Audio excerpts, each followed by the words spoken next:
It's no surprise why there's enormous pressure for all of the enterprises to understand what is AI, how do we incorporate it, where do we go. In fact, 40% of the investor calls mention AI, and that was back in 2021. Can you imagine? It's probably every call now, it's mentioning AI. There's tremendous pressure from board of investors, from investors in companies, from people who are investing in startups, from basically everybody to try to figure this out.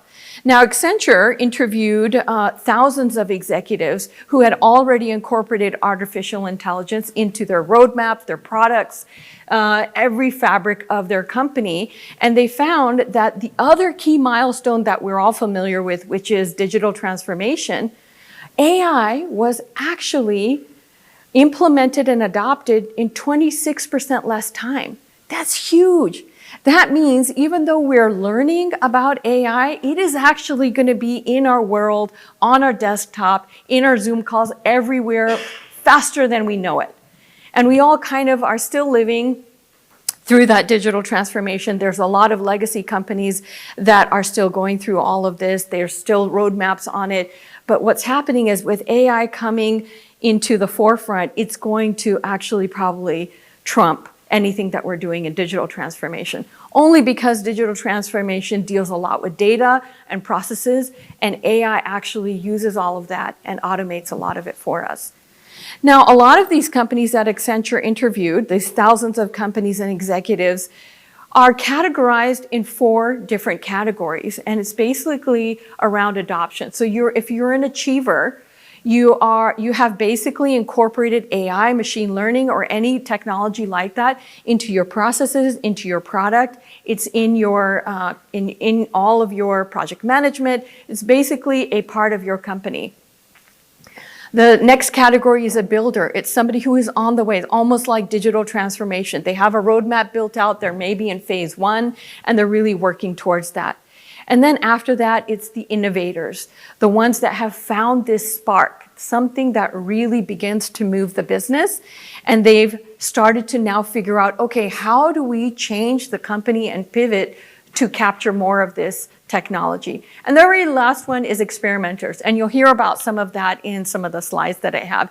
And it's really probably all of us really trying to learn and figure out what we could do within marketing and other disciplines to really revolutionize what we're doing and accelerate what we're doing to reach business goals. Because the business requirements that you will need will have to get translated into technical requirements. And in order to do that, you're going to have some kind of a basic understanding of what it all means and what the choices are. Now, if you go deeper into AI, there is what we call generative AI. And you're going to hear a lot of that. And I'm sure you've already probably heard that.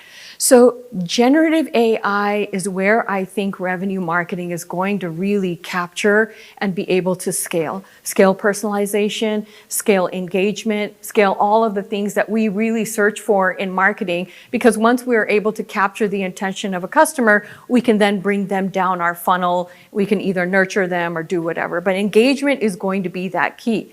Now, what's the difference between what I've been speaking about and generative AI? So AI and all of the things that I showed you on the previous slide is all about patterns, recognition, prediction, outcomes, and it's really understanding and synthesizing all of that data and then creating that output. Generative AI is very different. So it is most like human thought. So it takes everything and it understands relationships between those topics and relationship between concepts. Is able to conceptualize something you would never have thought of. And I'm sure everybody has seen this picture. You know, Midjourney is a great tool that a lot of people are using. And this is a great representative example of what generative AI is. Basically taking context from everywhere and creating this sort of fictitious family that Brad Pitt and Jennifer Aniston would have had, let's say, if they stayed together, right? And this is what it does. It creates these thoughts that are not really based on hard, singular data, but it's based on an array. And this is actually what is going to really, really change the way we market.